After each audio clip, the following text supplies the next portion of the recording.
Imagine walking into a library.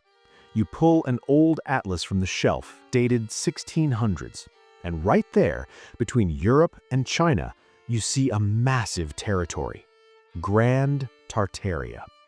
You grab another atlas, 1700s, still there. Early 1800s maps, same name, same enormous territory. Then you open a modern geography textbook, and it's gone. Completely gone.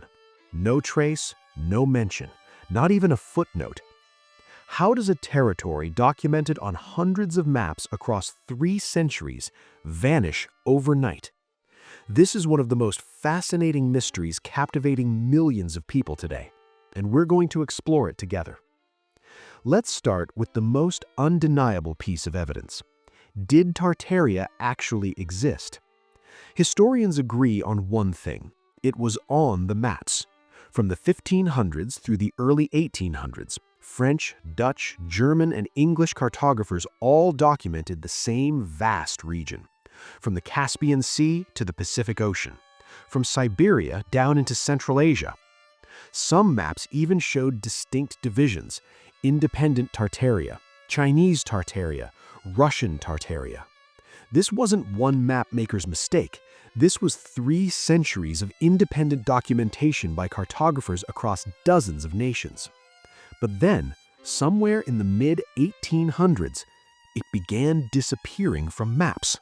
Not gradually, suddenly. Some researchers ask a simple but powerful question. If this was just a geographic label, why would anyone bother erasing it? Here's where things get interesting. At the exact same time Tartaria was vanishing from maps, something strange was happening across Europe and America. Enormous, incredibly complex buildings were appearing everywhere. Government halls, railway stations, exhibition complexes, entire city centers, all sharing the same architectural style: classical columns, ornate domes, precise stonework, and all built at breathtaking speed. Take the 1893 Chicago World's Fair. According to official records, a complex spanning over 600 acres, more than 200 buildings, was designed and constructed in just 2 years. 2 years. Even with today's technology, that timeline would be considered nearly impossible. So some researchers ask the obvious question: were these buildings actually constructed then, or did they already exist? This is where the theory takes a dramatic turn. Tartaria researchers propose a staggering idea.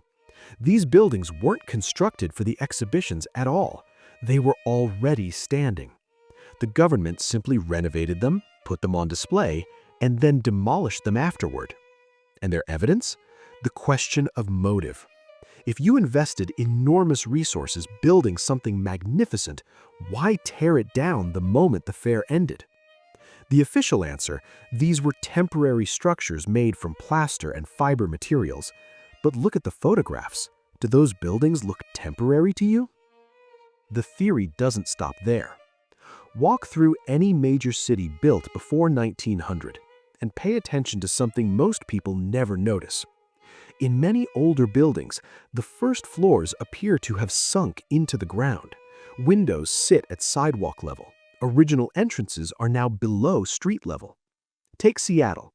The city has what's known as the Seattle Underground, an entire network of subterranean streets and storefronts. Official history explains this straightforwardly. After the Great Fire of 1889, the city was rebuilt with streets raised 1 full story. But some researchers ask, is this simply urban development, or are we looking at something that was once part of a different civilization now buried beneath our feet? They call it the Great Mud Flood, a catastrophic event in the 1800s that supposedly buried entire cities under layers of mud and debris. Mainstream historians offer a simpler explanation. Street levels naturally rise over time as new construction builds upon old foundations. Roads get repaved, entrances get relocated. Who's right? No definitive answer exists yet. Have you ever heard of star forts? These are unique geometric structures scattered across the globe. Europe, North America, Asia, you name it. Official history classifies them as military fortifications, angular shapes specifically designed to deflect cannon fire. But some researchers look at their geometric precision and see something different. The mathematical principles behind these structures seem far more complex than basic military engineering would require. Were they built for defense or for something else entirely? That question remains open. Try an experiment.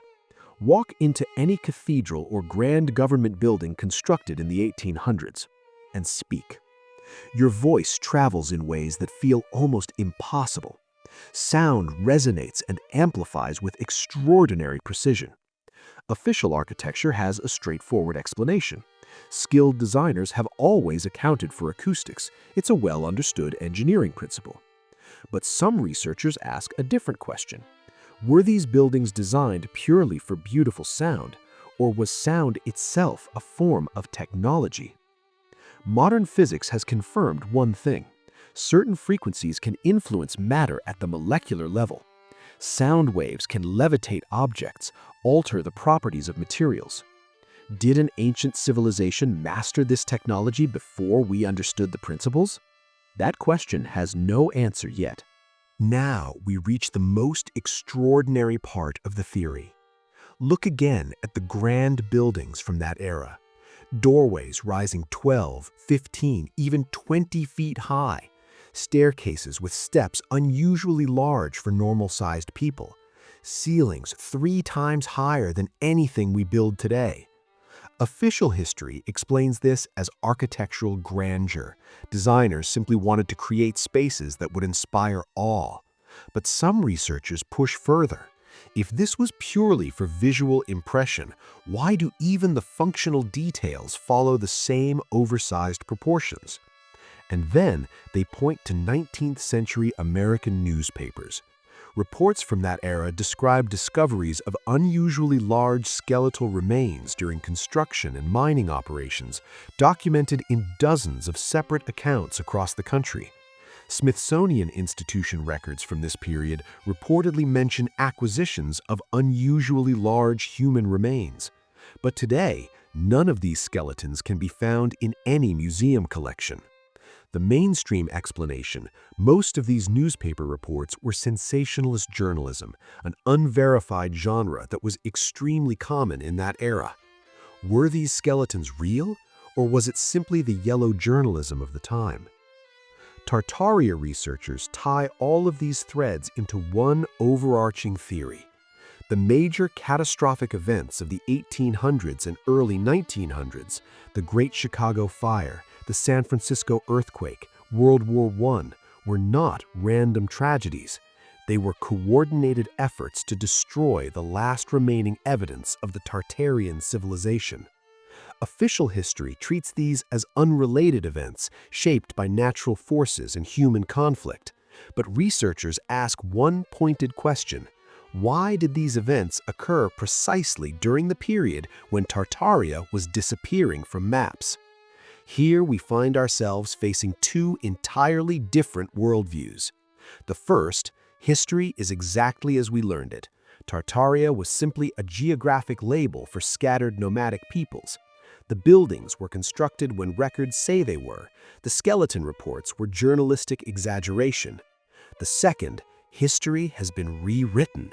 A vast civilization was systematically erased, and the erasure continues to this day. Grand Tartary existed. That much is historically certain. It was documented on maps for 3 centuries by independent cartographers across the world. But what was it? A simple geographic term for scattered nomadic peoples, or something far more significant that has been deliberately removed from our understanding of the past? Today, no one can answer that question with certainty, and perhaps that's exactly what makes this mystery so endlessly compelling, because history is never as complete as we assume. Some pages are missing, some questions remain unanswered. What do you think? Was Tartaria simply a forgotten geographic name, or is there something being hidden from us? Leave your thoughts in the comments below. And if this mystery intrigued you, In our next video, we go even deeper. Until then, keep questioning everything.